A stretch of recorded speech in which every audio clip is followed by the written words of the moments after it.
You're It's creative, wonderful. and the It's- people that you work with, they're creative. So how do you deal with contention?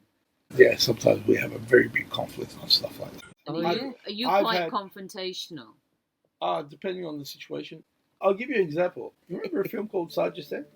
Yeah. Remember that one? What, Ibrahim? Yeah. I somehow work with Ibrahim quite often, actually.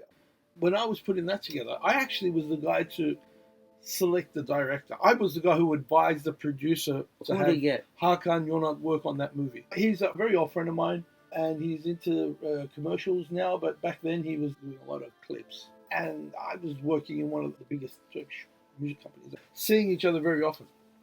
And he'd always blab about it doing the movie. So the time came that I sort of took him, said, "Here, this is the time. Look, I got something put the for money you." where the mouth is. Yeah, and I said, "Look, I got an opportunity for you. Just Yeah. think about it." And he said, "What's the story?" And I told him a bit about the story. And then I got the producers convinced. Well, it's And on then he got Netflix. involved. It's on Netflix. It's on Netflix. Yeah. I've seen It's it. very Yeah, popular. well, It's we- very successful. Too. We ended up doing the movie, and at the end of it, like the last sort of Yeah. final mixing process where we finish off the audio. It was the last night. In the morning, the guy from Dolby is going to come and he's going to do the 5.1 surround Dolby thing, and that's it. It's over. And we got about 4 hours left, right? And we're listening to the pieces, watching the music, and listening to the music.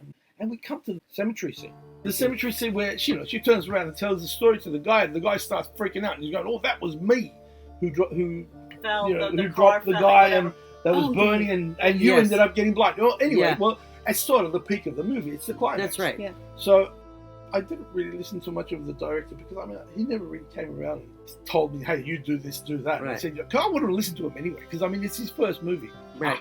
Anyway, I'm not going to listen to a guy. It's his first movie. And back then, that was like my 35th or 40th Right. movie. So while we were watching, he watched that because it was a big piece of music.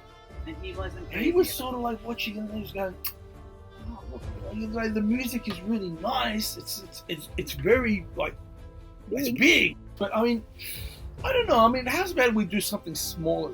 We had right? 4 hours left. And we got 4 hours left, right? Oh. And by the way, the funny thing about this is actually that was the last scene I did for the movie because for some reason I had completely forgot it and I just did it that day. It was something I put together that day and had it recorded, and it was just like a very spontaneous situation, right?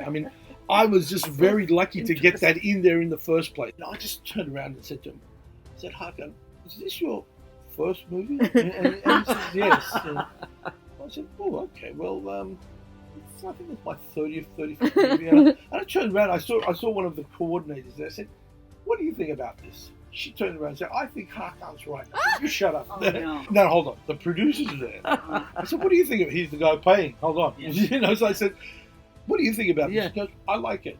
"Okay, all right. You pay for it. You win." And has your relationship salvaged? As I said, he's a very old friend of mine. We're not holding grudges or anything, Yeah. but I'm pretty sure if he came around doing another movie, I'd be the first guy to call. By the way, it was a very appreciated piece of the movie as well. Everyone was very happy with that part. Yeah. I was happy with it too. For some reason, later on, I really liked it. Back then, when I was doing it, I was like, when you're really doing things quick, you just don't understand if you've done something good or not. I never really have the time to sit down and let the things sink in.